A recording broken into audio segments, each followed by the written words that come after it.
Attorney Topacio, there is this criticism of the complaints that you filed before the Office of the Ombudsman that this is fantasy and fiction. That's according to House Deputy Majority Leader Paulo Ortega. Your reaction to that, Attorney Topacio?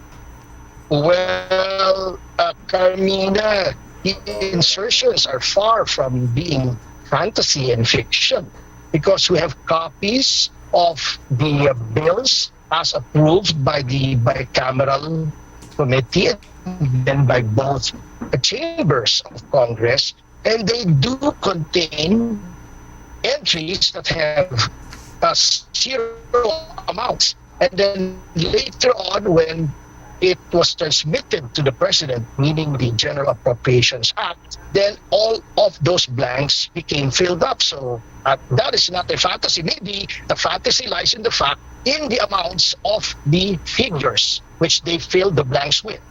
They're also insisting that there were no unlawful insertions in the government spending bill. Your thoughts? Actually, we could talk about the whole thing until we're blue in the face, but I would prefer that the answers come in the form of a counter affidavit filed before the Ombudsman. That is where we should debate the issue.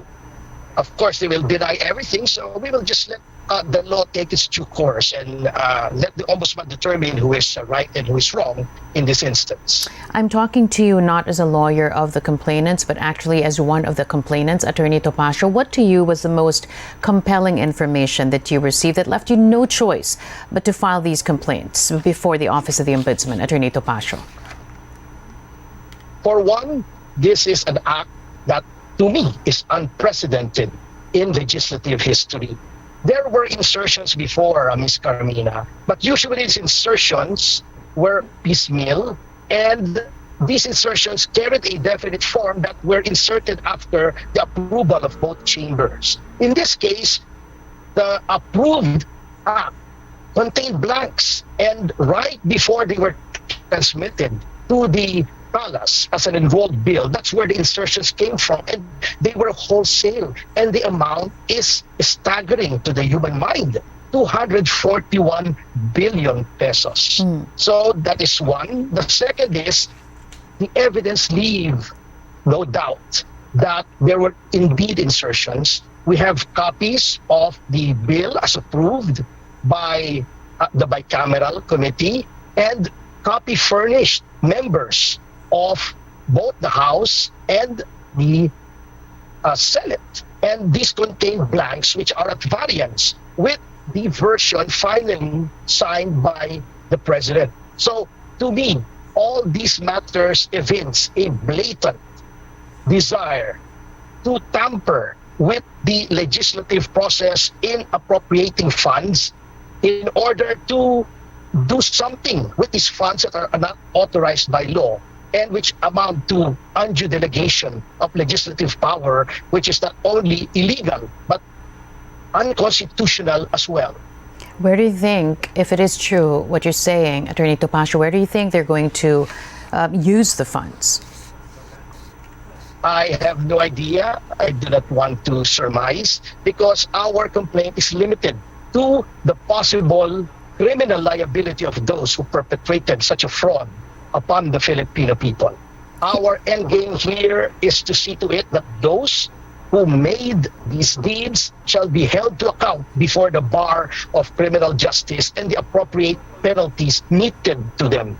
This is our concern. With respect to the use of the funds, I think there is already another case before the Supreme Court that challenges the constitutionality of the General Appropriations Act instead. So I will leave myself to comments regarding this particular case that we have filed before the Office of the Ombudsman. All right, fair enough, Attorney Topacio. Now, when you talk to the Senate President, when you talk to those who worked in Congress on this budget for 2025, they're all saying one thing. They're all saying that the budget went through a rigorous process involving almost everyone, right? So if that is the case, What is the connection? What ties the Speaker and the others that are mentioned in the complaints? What ties them to what you allege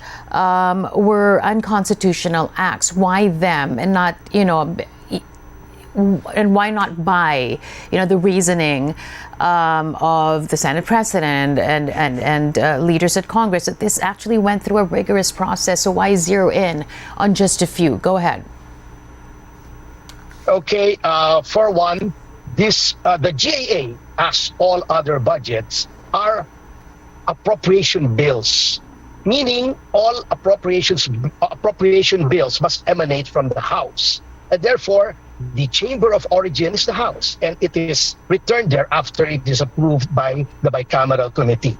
Any insertions must have been made at the House by staffers which could not have done it on their own. They could not have been acting on their own. Considering the magnitude of the sums involved, they must have been acting on the instructions or upon the instructions of their superiors. And in this case, the House leadership is composed of the people that we have named in our complaint as those who have control over the appropriations, the budget, and who have custody of the documents after it is returned from the bicameral committee and approved by both houses. How do you then prove that?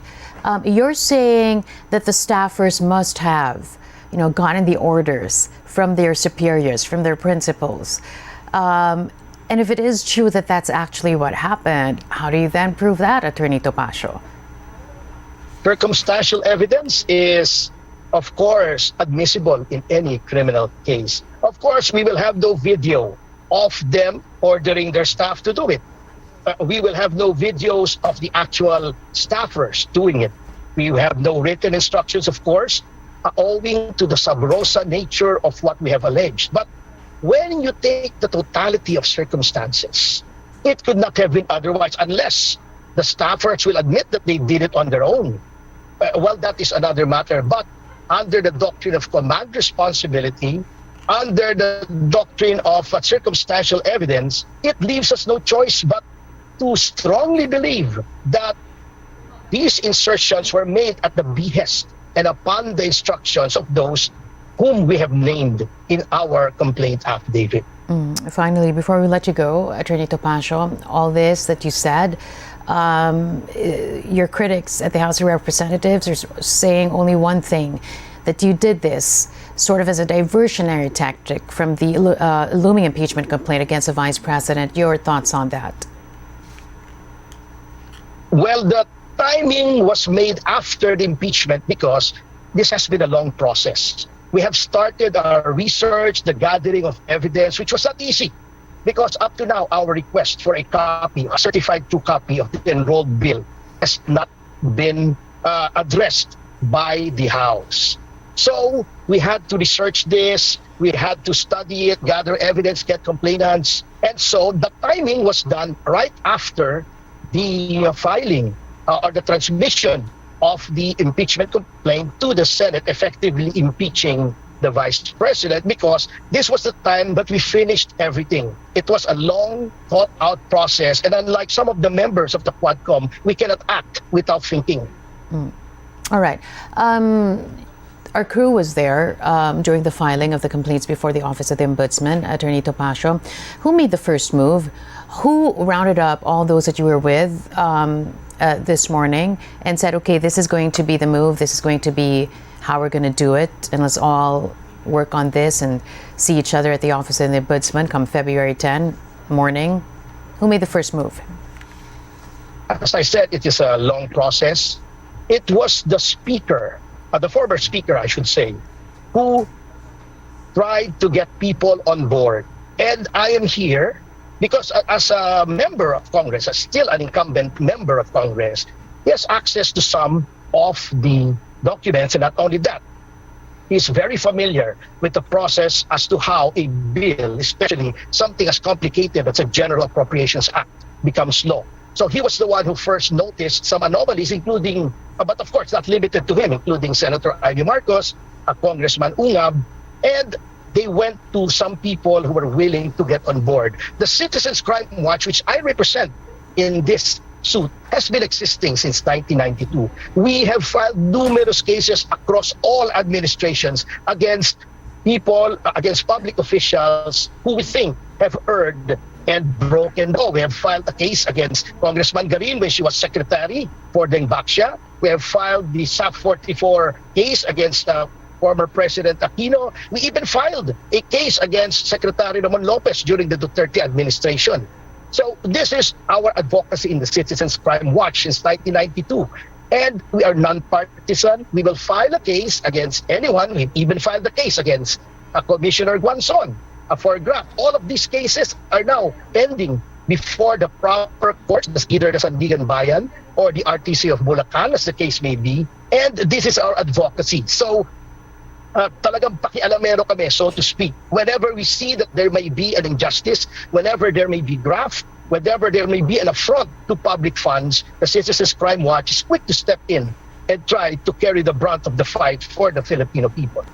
Tell me something, Attorney Topacio.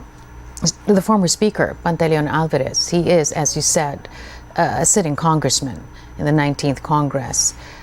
When did he first know that there were irregularities? Did he know of this belatedly? Or was he there participating as well throughout the budget process? And if so, why didn't he speak out then?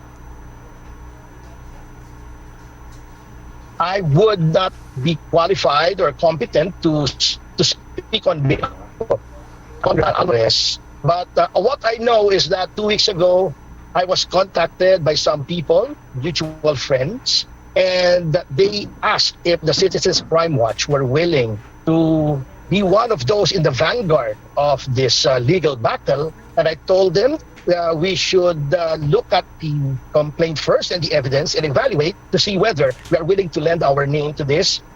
They emailed us a copy of the complaint affidavit.